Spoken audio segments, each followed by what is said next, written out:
ശരിക്കൊന്ന് സ്ക്രബ് ചെയ്യണം. അപ്പോൾ അത് നമ്മുടെ ഈ ഫേസിൻ്റെ ബ്ലഡ് സർക്കുലേഷൻ ഒരുപാട് നമുക്ക് ഗുണമുണ്ടാക്കും. അപ്പോൾ അങ്ങനെയൊക്കെ നമ്മുടെ ഫേസ് നല്ല രീതിയിലൊരു ചാമിങ് കൊണ്ടുവരാൻ സാധിക്കും, നല്ല ഒരു പ്രകാശം കൊണ്ടുവരാൻ സാധിക്കും. അപ്പോൾ എന്താണ് ഞാനിത് അപ്ലൈ ചെയ്യാം.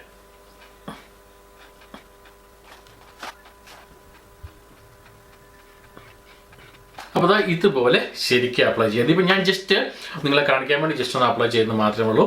ഓക്കെ, അപ്പോൾ ഇതുപോലെ ശരിക്കും ഈ നെറ്റിയിൽ ഉൾപ്പെടെ ഞാനിപ്പം നെറ്റിയിലൊന്നും തേച്ചിട്ടില്ല. ഇത് ഈ ഇത്രയും പോർഷൻ തേച്ചതേ ഉള്ളൂ. നിങ്ങളാകുമ്പോൾ നിങ്ങൾക്ക് എവിടെയൊക്കെ ആണോ തേക്കാനുള്ള അവിടങ്ങളിലൊക്കെ തേക്കാം. പറ്റുമെങ്കിൽ ഇത്രയും ഈ ഒരു പോർഷനിലൊക്കെ കഴുത്തിൻ്റെ ഇത്രയും പോർഷൻ വരെ നമുക്ക് ഇതുപോലെ തന്നെ അപ്ലൈ ചെയ്യാം. അതിനുശേഷം അപ്ലൈ ചെയ്ത ശേഷം ഒരു വൺ സൈഡായിട്ട്, ഓക്കെ, വൺ സൈഡായിട്ട് ഇതുപോലെ സാവധാനം ഒന്ന് മസാജ് ചെയ്ത് കൊടുക്കുക. കാരണം ഞാൻ നേരത്തെ പറഞ്ഞ പോലെ സ്ക്രബ് ചെയ്യുന്ന മറ്റൊരു കാര്യമാണ് ഇതിനകത്ത്. അരിപ്പൊടി ഇട്ടേക്കുന്നത് നമുക്ക് സ്ക്രബിങ് കറക്റ്റ് മനസ്സിലാവും. ആ തരി നമുക്ക് ഈസി ആയിട്ട് മനസ്സിലാവും. അപ്പോൾ കൈ കൊണ്ട് ഇതുപോലെ ഒന്ന് സ്ക്രബ് ചെയ്ത്